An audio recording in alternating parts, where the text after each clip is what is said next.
ओम ज्ञानतिमिरान्धस्य ज्ञानञ्जनशलाकया चक्षुरुन्मिलितं येन तस्मै श्रीगुरवे नमः। नमो विष्णुपादाय कृष्णप्रेष्ठाय भूतले श्रीमते भक्तिवेदान्तस्वामिनिति नामिने। नमस्ते सारस्वते देवे गौरवाणी प्रचारिणे निर्विशेष शून्यवादी पाश्चात्यदेशतारिणे। नमो महावदन्याय कृष्णप्रेमप्रदायते कृष्णाय कृष्णचैतन्यनामिने गौरसे नमः। जय श्री कृष्ण चैतन्य प्रभु नित्यानंद श्री अद्वैत गदाधर श्रीवासादि गौर भक्तवृंद। हरे कृष्ण कृष्ण कृष्ण हरे हरे, हरे राम राम राम हरे हरे। हरे कृष्ण काफी भक्तों का आज स्वागत है। आज के श्री चैतन्य चरितामृत के डिस्कशन। और आज हम लोग चर्चा करेंगे चैतन्य चरितामृत बाय श्रीवास कविराज गोस्वामी आदि लीला, सेकंड चैप्टर, श्लोक संख्या 52 श्लोक के अंतर लास्ट। यहाँ पे ब्रह्मा जी बोल रहे हैं, इस भार दर्शन त्याचे माया गंधुरी कृष्ण नहीं माया दर्शन किया था कि भगवान कृष्ण जो है अलग अलग प्रकार के उद्देश्य की पूर्ति के लिए अलग अलग अलग प्रकार के जो है विस्तार करते हैं। बलराम के रूप में विस्तार करते हैं सबसे पहले, और फिर बलराम जो है वासुदेव संकर्षण प्रद्युम्न रूप, ये चतुर्व्यूह में विस्तार होके नारायण के रूप में प्रकट करते हैं। और नारायण जो है समस्त वैकुंठ जगत को फिर अपने ऐसे अनलिमिटेड एक्सपेंशन, अनलिमिटेड विस्तार है। जो एक एक वैकुंठ लोग, एक एक भगवान नारायण वहाँ पे निवास करते हैं अपने भक्तों के साथ। और इस प्रकार से नित्य लीला में भक्तों जो है उनकी नित्य सेवा में संलग्न होते हैं, दिव्य आनंद आदान प्रदान में लगते हैं। लेकिन इस भौतिक जगत का निर्माण करने हेतु भगवान नारायण अपना विस्तार करते हैं तीन विष्णु के रूप में, जिनको तीन पुरुष पुरुष के नाम से जाना जाता है। और शास्त्र में उनको पुरुषावतार के नाम से जाना जाता है। पुरुषावतार, पुरुष अवतार इसलिए बोला जा रहा है, पुरुष इसलिए बोला जाता है क्योंकि वो जो है माया के स्वामी के रूप में कार्य करके माया के द्वारा, प्रकृति के द्वारा इस भौतिक जगत का सृष्टि पालन पोषण संहार करते हैं। इस कार्य के लिए अलग अलग तीन प्रकार के विस्तार करते हैं, तीन प्रकार के पुरुष अवतार होते हैं। मैं चर्चा किया था इस प्रकार से महाविष्णु, जिनको कारणोदक्षाई विष्णु भी बोला जाता है। दूसरे गर्भोदक्षाई विष्णु, यानी जिनको गर्भोदक्षाई विष्णु बोला जाता है। तीसरे शिरोदक्षाई विष्णु ये कहा जाता है। तो मैं आपको शायद इसका फोटो दिखाऊंगा तो आप और अच्छे से विजुअलाइज भी कर सकते हैं, समझ पाएंगे। तो तीन विष्णु इस प्रकार से सृष्टि के लिए कार्य करते हैं। तो महाविष्णु, भगवान महाविष्णु के शरीर से उत्पत्ति होती है अनलिमिटेड ओशियंस, संख्या ब्रह्मांडों की उत्पत्ति करते हैं भगवान महाविष्णु को। तो जैसे कि आप देख पा रहे हैं इस इमेज में, ये देखिए, तो ये भगवान महाविष्णु इस प्रकार से उनके शरीर से, ये महाविष्णु कारणोदक्षाई विष्णु के नाम से भी जाना जाता है। और ये कारण सागर होता है। कारण सागर क्या होता है बताया था आपको। कारण नाम से प्रकट हो रहा है, कारण मतलब कारण या हेतु बनता है, कॉजल एसोसिएशन बोलते हैं, कारण सागर बोलते हैं। यानी ये कारण बनता है समस्त भौतिक ब्रह्मांड की उत्पत्ति का। यहाँ पे ही शयन करके भगवान महाविष्णु जो है योग निद्रा में शयन करते हैं। और जैसा कि आप देख पा रहे हैं, उनके रोम रोम से जो है एक एक ब्रह्मांड की उत्पत्ति होती है। जैसे महाविष्णु जो है श्वास छोड़ते हैं तो उस ब्रह्मांड की उत्पत्ति होती है, ब्रह्मांड उतने समय तक चलता है, और फिर जब वापस श्वास खींच लेते हैं तो ब्रह्मांड जो नष्ट हो जाता है। यानी भगवान महाविष्णु के एक श्वास के बराबर पूरे ब्रह्मांड की आयु होती है। और ब्रह्मांड की आयु कितनी होती है हमने चर्चा किया था, ये ब्रह्मा जी की आयु के बराबर। तो आप देख पा रहे हैं एक एक ब्रह्मांड। और फिर ऐसे एक एक ब्रह्मांड के अंदर अब आप देखेंगे तो यहाँ पे पाएंगे तो एक ब्रह्मांड के अंदर एक और गर्भोदक ओशियन है, जिसके अंदर एक और विष्णु लेटे हुए हैं। अब वो अनंत शेष में लेटे हुए हैं और साथ में लक्ष्मी माता भी है। तो वो गर्भोदक्षाई विष्णु कहलाते हैं। कारणोदक्षाई विष्णु यानी महाविष्णु जो है वो अनंत शेष में नहीं लेते हैं, वो डायरेक्ट ओशियन समुद्र में लेटे हुए हैं। और लेकिन जब गर्भोदक्षाई विष्णु के रूप में जाते हैं तो भगवान अनंत शेष के सैया बनते हैं और लेटते हैं, माता लक्ष्मी का पाद सम्मान करती हैं। और ये गर्भोदक्षाई विष्णु, इसका एक दूसरा अलग से फोटो आपको दिखाता हूँ तो आप और अच्छे से समझ पाएंगे। ये जो गर्भोदक्षाई विष्णु है, इनके नाभि से, इनके नाभि पद्म से भगवान ब्रह्मा जी की उत्पत्ति होती है। ब्रह्मा जी इनके नाभि कमल से प्रकट होते हैं। वो एक्सपीरियंस कर,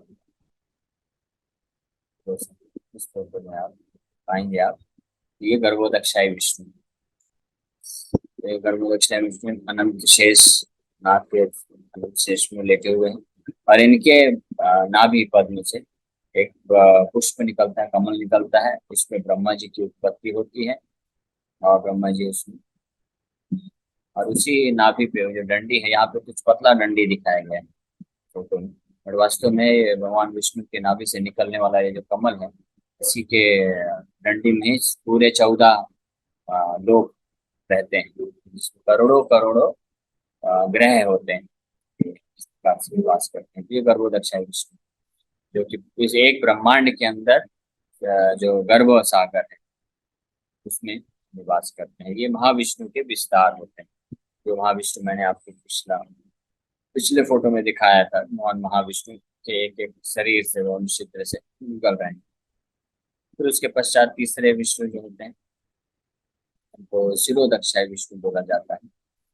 शिरोदक्षाई विष्णु का भी फोटो मैं दिखाता हूँ। तो शिरोदक्षाई विष्णु के लिए गर्भोदक्षाई विष्णु ही अपने आप को एक्सेसिबल कराने के लिए इस भौतिक जगत में अवतार लेने के लिए और देवताओं को के सामने अपने आप को प्रकट कर सकें, तो क्षीर सागर उपलब्ध कराते हैं, जहाँ पे ब्रह्मा समेत अन्य जो देवी देवता हैं वो जाके उनको अप्रोच कर सकते हैं, मतलब प्राप्त कर सकते हैं, उनसे बातचीत कर सकते हैं। डायरेक्ट नहीं होता बात, वो भी इतना आसान नहीं, वो भी कठिन होता है। लेकिन पुरुष सूक्त प्रेयर, पुरुष सूक्त प्रेयर के माध्यम से जो है भगवान वहाँ पे अप्रोच किए जाते हैं, जब दर्शन देते हैं। तो जब जब सृष्टि में कुछ समस्या होती है और देवताओं लोगों के बस की बात नहीं होती, यहाँ तक कि ब्रह्मा जी और शिव जी भी जब कोई कार्य करने में असमर्थ हो जाते हैं, तो यहाँ पे देख सकते हैं, यहाँ शिव जी भी बैठे हुए हैं, ब्रह्मा जी भी प्रणाम कर रहे हैं, अन्य देवी देवता लोग भी हैं। तो सब यहाँ पे आके ये क्षीर सागर कहलाता है, यानी दूध का सागर है, जिसमें भगवान क्षीरोदक्षाई विष्णु माता लक्ष्मी के साथ यहाँ पे निवास करते हैं। लेकिन ये दिखते नहीं है, इस सागर के अंदर नहीं जा सकते देवी देवता लोग, क्योंकि सागर के अंदर जाएंगे भी तो वो बस खो जाएंगे, तो भगवान विष्णु को प्राप्त नहीं कर सकते। तो यहाँ सागर के तट पे वो लोग सब देवी देवता लोग पुरुष सूक्त करके एक प्रेयर होता है, प्रार्थना होता है, वो प्रार्थना अर्पण करते हैं। और भगवान विष्णु कभी कभी वहाँ पे प्रार्थनाओं को सुन के दर्शन देते हैं और डायरेक्ट बातचीत करते हैं, और कभी कभी दर्शन नहीं देते, केवल ब्रह्मा जी जब समाधि में जाते हैं तो ब्रह्मा जी के हार्ट टू हार्ट कनेक्शन यानी वॉइस नोट छोड़ देते हैं भगवान को व्हाट्सएप में, यानी ब्रह्मा जी को हृदय में एक आवाज सुनाई देती है भगवान विष्णु की कि मैं आपकी प्रार्थना को स्वीकार करता हूँ और निश्चित रूप में मैं प्रकट होने वाला हूँ। जैसा कि जब कृष्ण आए थे तो ब्रह्मा जी गए थे, तो इस प्रकार से शिरोदक्षाई विष्णु वहाँ से वॉइस नोट छोड़ के भेजते हैं, बताते हैं और बोलते हैं कि आप सारे देवी देवताओं को रिक्वेस्ट करिए कि वो सब भी अवतार लेके आ जाए मुझे सहायता करने। भगवान को सहायता की जरूरत नहीं है, लेकिन देवी देवता लोग क्योंकि भगवान के भक्त हैं, इसलिए भगवान उन पर कृपा करने के हेतु और उनको सेवा में लगाने के लिए तो ऐसा आदेश देते हैं। और दूसरा क्योंकि वो भक्त हैं, तो भक्ति की इच्छा होती है कि भगवान का दर्शन प्राप्त करे, भगवान के लीला में भाग ले, इसलिए लीला में भाग लेने का उनका ये जो इच्छा है इसको पूर्ति के लिए भगवान ऐसा आदेश देते हैं। इस प्रकार से ये तीन विष्णु, शिरोदक्षाई विष्णु ही मेन होते हैं जो इस संसार के लोगों के साथ डील करते हैं, और डायरेक्ट नहीं करते, देवी देवताओं के माध्यम से करते हैं, अवतार लेते हैं, अलग अलग जितने भी असंख्य अवतार होते हैं सब सिरोदक्षाई विष्णु के द्वारा ही प्रकट होते हैं। और इतना ही नहीं, यही सिरोदक्षाई विष्णु जो है हर एक जीवों के हृदय में परमात्मा के रूप में भी विस्तार करते हैं। ये सिरोदक्षाई विष्णु कौन है? ये है गर्भोदक्षाई विष्णु के विस्तार, यानी गर्भोदक्षाई विष्णु से आते हैं। गर्भोदक्षाई विष्णु है महाविष्णु के विस्तार, महाविष्णु से आते हैं। और महाविष्णु कौन है? महाविष्णु है नारायण के एक विस्तार है। नारायण कौन है?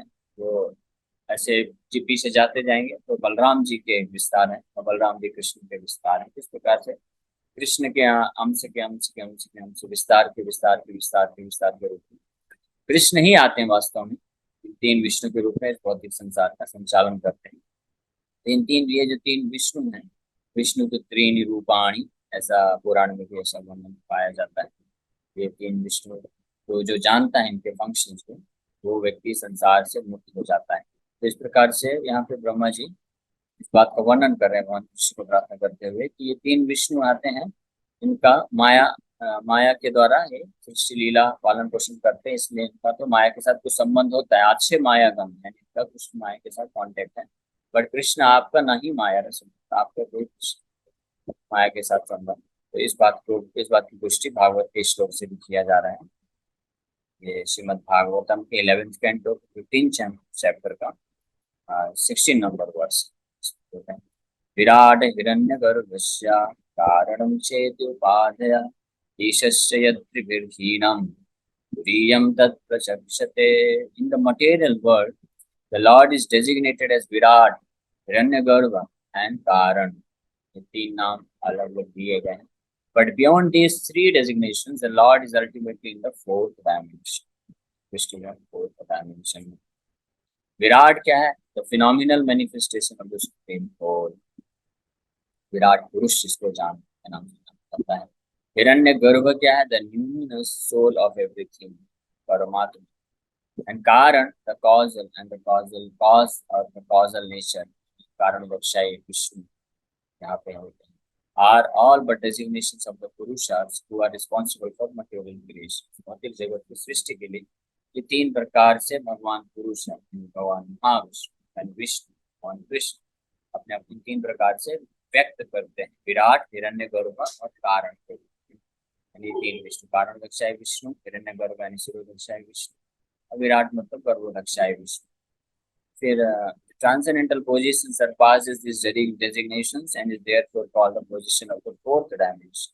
चौथे तुरिया, तुरिया मतलब चौथा डायमेंशन, यानी इन तीनों के परे, यानी कि शिरोदक्षाय विष्णु, गर्भोदक्षाय विष्णु और कारणोदक्षाय विष्णु के भी परे, ऊपर, जो कि पूर्ण रूप से आध्यात्मिक जगत में वो सुप्रीम लॉर्ड भगवान स्वयं कृष्ण गोलोक वृंदावन।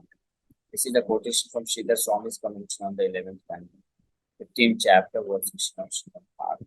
अब ब्रह्मा जी क्लियरली यहाँ पे बता रहे हैं, यद्यपि तीनेर माया लई अव्यवहार तथापि तत्स्पर्शन नहीं सभे माया पार। तो जो मैं कल जो आपको बता रहा था, यहाँ पे ब्रह्मा जी उस बात की पुष्टि कर रहे हैं कि although these three features of the Lord deal directly with materiality, none of them are touched by it. They are all beyond use.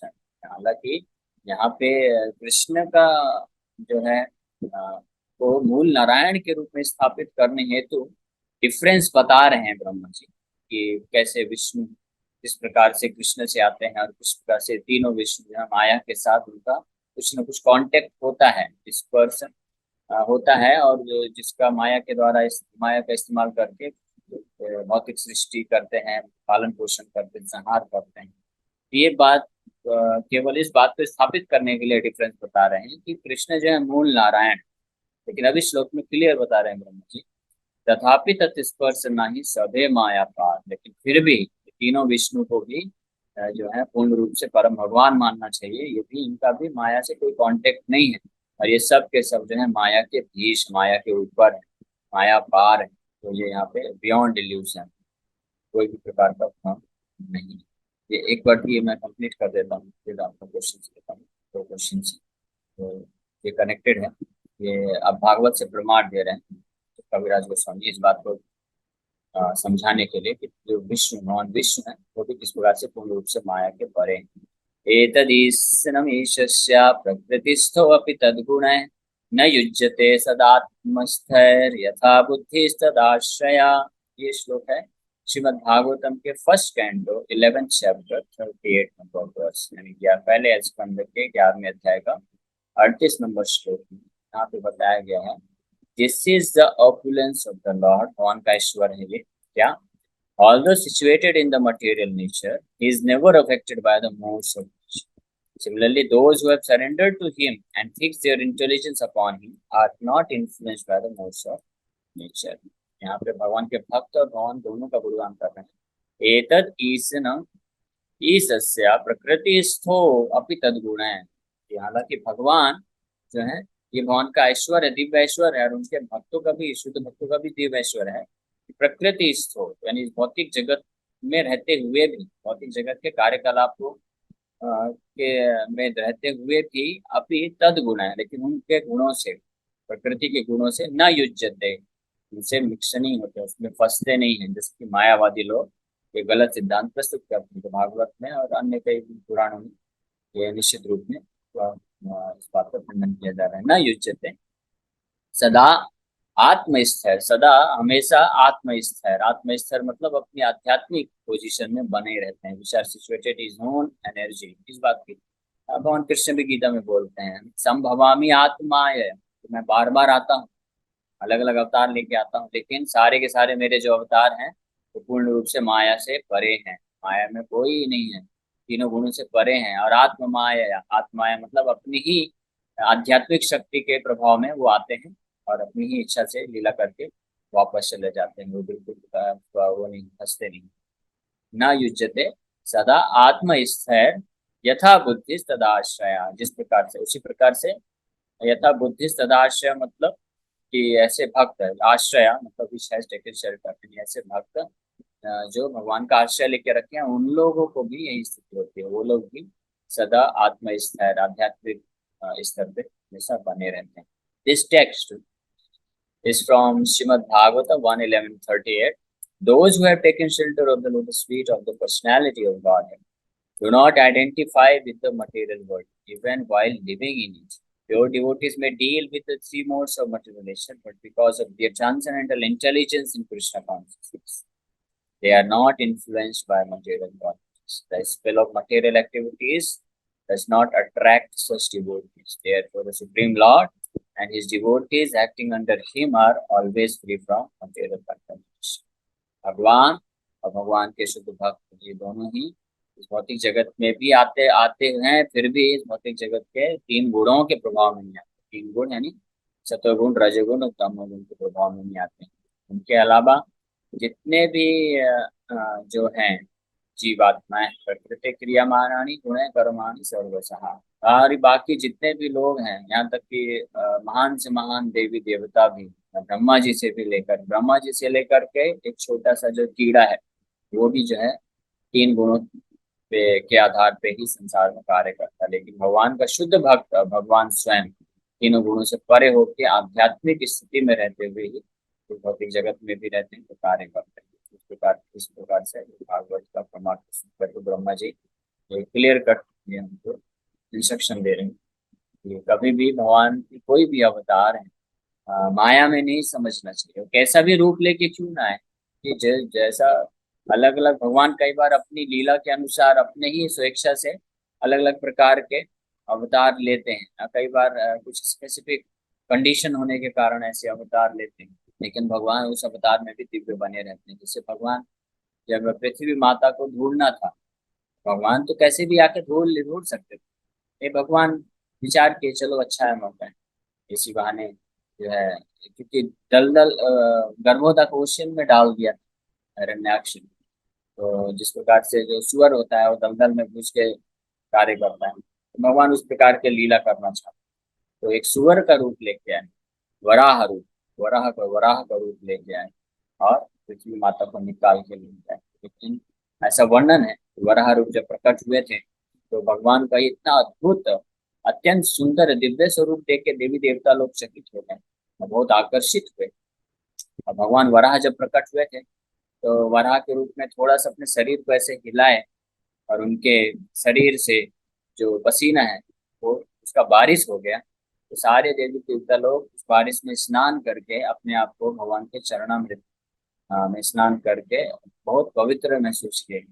और कई लोगों ने तो अपना कमंडल वगैरह भर भी लिया होगा, भगवान का साक्षात चरणामृत प्राप्त हो रहा है। इस प्रकार से अत्यंत अद्भुत एक भक्त हुए साउथ इंडिया में, जो कि भगवान को भक्ति कर रहे हैं और प्रार्थना कर रहे हैं कि भगवान आपका वो वराह रूप का दर्शन करना है। सोचिए, यानी भगवान के वो भक्त है, वराह रूप के प्रति इतना आकर्षित भी हो गए। भगवान का वराह का रूप इतना सुंदर है। जनरली इस भौतिक जगत में जो सुअर होता है वो सुंदर थोड़े ना दिखता है, किसको पसंद आएगा। ठीक है, उसी के कैटेगरी में जो होंगे, उसी स्पीसीज में, उनको पसंद आ सकता है। किसी मनुष्य को कोई सुअर पसंद नहीं आता। लेकिन कलयुग का इतना प्रभाव है कि आज के लोग अपने घर पे कुत्ता बिल्ली और सुअर भी पालते हैं। लेकिन जो सभ्य मनुष्य होते हैं, सतोगुण में होते हैं, वो लोग गाय को पसंद करते हैं। गाय को देखना, गाय के साथ रहना, गाय का सेवा करना, वो उनको पसंद आता है। तो लेकिन भगवान एक ऐसे अवतार हैं कि भगवान सुअर का रूप भी लेके आते हैं, तो भक्तों को बड़ा आनंद आता है। बहुत सुंदर दिखते हैं भगवान। ऐसे भक्त ने वो रिक्वेस्ट किया, और भगवान ने उस भक्त की इच्छा को पूर्ति के लिए जो है उनको वराह रूप का दर्शन कराया है। और जैसे ही ऐसा वर्णन है कि जैसे ही वराह रूप का वो भक्त ने दर्शन किया, तो रोमांच कंपा शुतरंग भाजो हो गया उसका। मतलब देख के इतना दिव्य आनंद उत्पन्न हुआ, आंखों से अश्रु धारा बह रही है, कांप रहा है शरीर। और जो है वो तुरंत भगवान इस दिव्य आनंद में भगवान के चरणों को पकड़ के गिर जाता है, प्रणाम करता है और प्रेयर्स ऑफर करना चालू करता है। कहने का मतलब है भगवान के किसी भी रूप में क्यों ना आए, कैसी भी अवस्था में कैसे भी लीला क्यों ना करे, वो सब के सब दिव्य होते हैं, ट्रांसेंडेंटल होते हैं। उसमें कोई भी लेश मात्र की माया का गंध नहीं होता। हरे कृष्ण। तो प्रश्न ले लेते हैं। माता जी का प्रश्न। यस माता जी, हरे कृष्ण। हरे कृष्णा प्रभु जी। प्रभु जी, हाँ वो सीक्वेंस थोड़ा सा एक बार शॉर्ट में बता दें। पहले जो विस्तार वाले आपने सीक्वेंस बताया था कि शिरोदक्षाएं विस्तार करके हाँ। गर्भ, वो उस तरह से जी। कारणोदक्षाई पहले, सबसे पहले तो इस कारण, उस कारण सागर होता है जिससे भौतिक जगत और आध्यात्मिक जगत के को डिवाइड करने के में एक समुद्र है जो डिवाइड करता है। एक तरफ कारण, तरफ के कारण सागर के एक तरफ आध्यात्मिक जगत है और दूसरी तरफ जो है भौतिक जगत। उस कारण सागर में लेते हुए भगवान महाविष्णु के रोम रोम से जब वो सांस छोड़ते हैं, तो करोड़ों करोड़ों ब्रह्मांड की उत्पत्ति होती है। फिर एक एक ब्रह्मांड के अंदर वही महाविष्णु अपना विस्तार करके जितने ब्रह्मांड होते हैं उतने ब्रह्मांड में उतने गर्भोदक्षाई विष्णु का रूप लेते हैं। यानी एक एक ब्रह्मांड के अंदर उस ब्रह्मांड को आधा पहले भगवान अपने पसीने से भर देते हैं, वही गर्भोदक सागर कहलाता है। गर्भ, उदक, उदक मतलब पानी होता है, गर्भ मतलब ब्रह्मांड का गर्भ। तो गर्भ को भरने वाला जो पानी है उसको गर्भोदक सागर बोला जाता है। उसमें फिर भगवान महाविष्णु अपना विस्तार एक विष्णु के रूप में करते हैं, और उस विष्णु का नाम भी हो जाता है गर्भोदक शाही विष्णु। शाही मतलब सहन करने वाले, यानी गर्भोदक, गर्भ उदक, गर्भ के पानी में शयन करने वाले विष्णु, ऐसा समझ लीजिए। तो गर्भोदकशाही विष्णु, इस प्रकार से जितने ब्रह्मांड होते हैं उतने गर्भोदकशाही विष्णु के रूप में वो अपना एक्सपेंशन विस्तार करते हैं। और वो गर्भोदकशाही विष्णु से ही हर ब्रह्मांड में उनके नाभि से एक पद्म निकलता है, जिसमें ब्रह्मा जी की उत्पत्ति होती है। और सारे जितने भी ग्रह होते हैं उस ब्रह्मांड के, वो सब उसी पद्म के स्टेम, यानी जो डंडी होती है, उसमें सारे ग्रह होते हैं। और ये गर्भोदक्षाई विष्णु जो है, किसी को कोई भी इनको एक्सेस नहीं कर सकता है, अप्रोच नहीं कर सकता है। इसलिए भगवान कृपा करके फिर अपना एक और विस्तार करते हैं शिरोदक्षाई विष्णु के रूप में। यानी एक ग्रह होता है, यानी अपना ऐसा समझिए कि भगवान एक वैकुंठ जगत का एक एम्बेसी क्रिएट करते हैं, है ना, एक ऑफिस बोल सकते हैं कि अपना एक ऑफिस बनाते हैं ऐसे एक ब्रह्मांड के अंदर, ताकि लोगों से मिल सके। यानी विशेष रूप से देवी देवताओं से के कुछ जो प्रॉब्लम्स हैं उनको मेंटेन करने के लिए, जगत को मेंटेन करने के लिए एक्सेस कर सके। तो एक ऑफिस खोल के भगवान वही गर्भोदक्षाई विष्णु अपने आप को शिरोदक्षाई विष्णु के रूप में प्रकट करते हैं। और वही शिरोदक्षाई विष्णु को ही जो है देवी देवता लोग अप्रोच करके रिक्वेस्ट कर सकते हैं मेंटेनेंस के लिए, राक्षसों का वध के लिए, धर्म की स्थापना के लिए। और वही शिरोदक्षाई विष्णु समय समय पे आके अवतार लेते हैं, अलग अलग अवतार लेते हैं। और वही शिरोदक्षाई विष्णु जो है, हर एक जीवात्मा जब शरीर ग्रहण करता है तो उनके शरीर में परमात्मा के रूप में विस्तार करके आते हैं। जिस प्रकार से ये तीन विष्णु के अलग अलग प्रकार से माया प्रकृति का इस्तेमाल करके सृष्टि का रचना करते हैं, पालन पोषण करते हैं, फाइनली संहार करते हैं। इसलिए इनका माया से कुछ टच होता है, बट फिर भी ये तीनों के तीनों मायातीत हैं, यानी माया के परे हैं, माया इसके प्रभाव में नहीं रहती। हरे कृष्ण प्रभु जी, जो व्हाट्सएप वाला एक एग्जाम्पल आपने दिया ना, ब्रह्मा जी जो है शिरोदक्षिण हाँ विष्णु को उस तरह से कांटेक्ट, तो मतलब वो उतना ही कनेक्ट कर सकते हैं, उससे ज्यादा उनको डायरेक्ट दर्शन नहीं हाँ, मिलता क्या? भगवान हरे कृष्ण। भगवान के हाँ, भगवान के ऊपर निर्भर करता है। तो कई बार ऐसा वर्णन है कि कई बार भगवान शिरोदक्षा विष्णु दर्शन देते हैं ब्रह्मा जी को, और कई बार केवल जो है उनको हृदय में, ये जो ऑडियो बोल सकते हैं, या ऑडियो एग्जैक्ट नहीं है, कि भगवान हृदय में उनको वो ज्ञान प्रदान कर देते हैं, उनके हृदय के थ्रू बात करते हैं भगवान, और ये इन्फॉर्मेशन भेज देते हैं कि मैं आपके इस कार्य के लिए अवतार लेने वाला हूँ, तो जैसा रिक्वायर्ड होता है। यानी कहने का मतलब है शिरोदक्षा विष्णु का भी दर्शन इतना आसान नहीं है, उनके लिए, उनको दर्शन पाने के लिए भी देवी देवताओं को भी बहुत कठोर तपस्या और प्रेयर्स करना पड़ता है, तब जाके अगर वो इच्छा करते हैं तो दर्शन दे सकते हैं। इसीलिए तो ब्रह्मा जी बहुत जो है गुणगान कर रहे हैं कि जिन शिरोदक्षाई विष्णु को दर्शन प्राप्त करने के लिए इतना संघर्ष होता है, उनके सारे विष्णु नारायण के जो स्रोत हैं ओरिजिनल साक्षात कृष्ण, आप यहाँ पे आके लीला कर रहे हैं, ये तो ये हर जीव का कितना बड़ा परम सौभाग्य है, इतना आसानी से दर्शन नहीं मिलता है। और गीता में भी भगवान कृष्ण 11वें अध्याय में जब अर्जुन को विराट रूप दिखाते हैं, फिर उसके बाद चतुर्भुज विष्णु रूप दिखाते हैं, और फिर जब वापस से कृष्ण का रूप दिखाते हैं, तो भगवान इस बात को कंफर्म करते हैं कि अर्जुन, ये जो चतुर्भुज रूप जब दिखाए थे भगवान, तो बोलते हैं अर्जुन को कि अर्जुन, ये जो रूप है बहुत दुर्लभ है, इसको देवी देवता लोग भी दर्शन नहीं कर सकते। और फिर जब द्विभुज रूप वापस दिखाते हैं कृष्ण का, तो बोलते हैं अर्जुन, ये तो और ज्यादा दुर्लभ है, कि किसी के लिए भी संभव नहीं है इसका दर्शन कर पाना, और ये और ज्यादा मनोहर है, और ज्यादा आकर्षक है, और ज्यादा मधुर है, जिस रूप का मैं तुमको दर्शन अभी दे रहा हूँ, यानी कृष्ण का रूप है। इस बात का कंफर्मेशन गीता में भी और खुद भी करते हैं, और भागवत में भी बहुत सारी ऐसी लीलाएं हैं, अभी समय नहीं, हम लोग चर्चा करते हैं कि किस प्रकार से यहाँ तक कि भगवान कृष्ण का जो सौंदर्य है, रूप है, उनका दर्शन करने के लिए भगवान विष्णु भी तरसते हैं। कि एक बार जब हस्तिनापुर में एक ब्राह्मण के जब बेटे पुत्र होते जा रहे थे, तो बार बार उनका मृत्यु होता जा रहा था, तो ब्राह्मण जो है आके जो है कंप्लेन किया कि यानी राजा कुछ गड़बड़ कर रहा है, तभी मेरे पुत्र का मृत्यु हो रहा है, मैंने कुछ पाप नहीं किया है, तो पिता के रहते हुए पुत्र का मृत्यु क्यों हो रहा है, इसका मतलब राजा में कुछ गड़बड़ी है, राजा जो है धर्म के साथ राज्य नहीं कर रहा है। तो इस प्रकार से ब्राह्मण जो है आके चैलेंज किए युधिष्ठिर महाराज को, तो अर्जुन जो है उस चैलेंज को स्वीकार किया, बोले कि अब आपका अगला पुत्र जो होगा, मैं खुद वहां पे रहूंगा धनुष लेके, और देखता हूँ कि यमराज भी आ जाए तो मैं उनसे भी युद्ध करके आपके पुत्र को बचाऊंगा। इस प्रकार से अर्जुन प्रतिज्ञा ले लिए, और बोले कि अगर नहीं कर पाया तो मैं फिर अग्नि में प्रवेश कर जाऊँ। एक बार और लिया था जयद्रथ को मारने के लिए, भगवान कृष्ण वहां बचाए, और वापस से यहाँ पे भगवान बोले अरे फिर से ले लिया, ठीक है चलो, मेरा सखा है, आप सखे का तो कुछ करना पड़ेगा। तो भगवान भी थे, और वापस से 10वां पुत्र हुआ, और देखते देखते सबके, और अर्जुन ने जब पुत्र पैदा होने वाला था, अपने बाणों से पूरा कवच, रक्षा कवच भी बना दिया था पूरे उनके कुजिया का, लेकिन फिर भी जब पुत्र पैदा हुआ उसका मृत्यु हो गया। तो समझ में नहीं आया अर्जुन के कि कौन आके कौन जो है इस पुत्र को लेके गया। तो अर्जुन चैलेंज किए और बहुत प्रयास किए हर जगह जाके, लेकिन कहीं पता नहीं चला। फिर भाव फाइनली जो है यमलोक तक भी गए, और यमलोक में भी नहीं, फिर भगवान कृष्ण बोलते चलो मैं लेके चलता हूँ, मुझे मालूम है किधर है जाना है। तो भगवान कृष्ण एक दिव्य रथ, दिव्य घोड़ों के साथ लेके जाते हैं अर्जुन को, कहा इस भौतिक ब्रह्मांड को क्रॉस करके, और ब्रह्मांड का ये जो गिरिजा नदी है, कारण सागर है, इसमें प्रवेश करते हैं, और फाइनली फिर भगवान महाविष्णु के पास लेके जाते हैं, और महाविष्णु को दर्शन करके जो है प्रणाम करते हैं। फिर वार्तालाप चालू होता है, महाविष्णु बोलते हैं कि वास्तव में मैंने ही सारे पुत्रों को जो है चोरी करके लाया था, क्योंकि मुझे कृष्ण का दर्शन प्राप्त करना था, मुझे मालूम था कि जब ऐसा ऐसा होगा तो कृष्ण तुम्हारी रक्षा के हेतु जरूर यहाँ पे आएंगे। इस प्रकार से ये भागवत के 10वें स्कंद में इसका वर्णन है। इसलिए प्रमाणित होता है कि यहाँ तक कि भगवान विष्णु, महाविष्णु भी कृष्ण के दर्शन प्राप्त करने के हेतु इस प्रकार से उस बालक को चुरा रहे थे। नेक्स्ट क्वेश्चन सुप्रिया माता जी। जी, ये कारण सागर, कारण सागर ये, और मेरे क्वेश्चन कहाँ पे है? और दूसरा ये कारण कि जो वराह वराह अवतार लिया था ना पृथ्वी को निकालने के लिए, जो राक्षसों ने डुबा दिया था, उसके पीछे की कहानी क्या है? राक्षसों ने क्यों डुबाया था पृथ्वी को?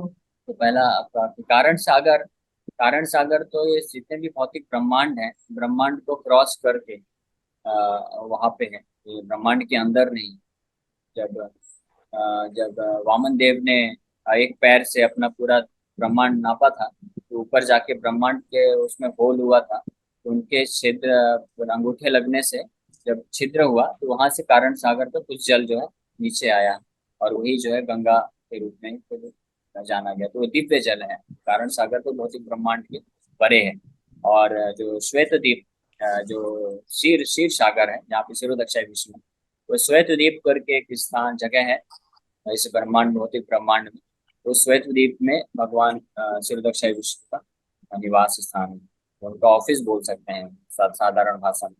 इस भौतिक जगत में भगवान विष्णु का ऑफिस है जहाँ से वो मैनेजमेंट करते हैं। तो वो भी लेकिन एक्चुअली में शिरो वैकुंठ जगत ही कहा जाता है। हालांकि स्वर्ग आप बोल सकते हैं, स्वर्ग के ऊपर लोकों में है, लेकिन वैकुंठ जगत है वास्तव में वो, वहाँ तो माया का प्रभाव नहीं है। अच्छा, ये पृथ्वी को राक्षस लोगों ने क्यों डुबाया था? अच्छा, हाँ, ये राक्षसों का स्वभाव है, क्योंकि पृथ्वी माता अत्यंत सुंदर है और ऐश्वर्य है, ऐश्वर्य से धनी है। तो ऐश्वर्य को प्राप्त करने के लिए पृथ्वी को चुरा के लेके गए थे वास्तव में। और ऐसा चुराया तो उन्होंने ब्रह्मा जी को भी पता नहीं चला, क्योंकि जब ब्रह्मा जी मनु महाराज को दिए कि जाओ आप मेरे पुत्र हो, मैं आपको पृथ्वी देता हूँ राज्य करने के लिए, तो मनु महाराज आए, बोले पृथ्वी तो आपने दे दिया, लेकिन है किधर? तो ब्रह्मा जी खुद समझ नहीं पाया कि ये राक्षसों ने पृथ्वी को चोरी करके कहाँ लेके चले गए, इसलिए वो भगवान विष्णु को प्रार्थना करते हैं। और भगवान विष्णु जब वराह के रूप में प्रकट होकर पृथ्वी को खोज के लेके आते हैं। तो पृथ्वी का इतना ऐश्वर्य है कि राक्षस लोग ऐश्वर्य चाहते हैं, तो इसलिए उन्होंने पृथ्वी को छुपा दिया। ओके, समय हो गया है, तो ये पे विराम करते हैं। हरे कृष्ण प्रभु जी।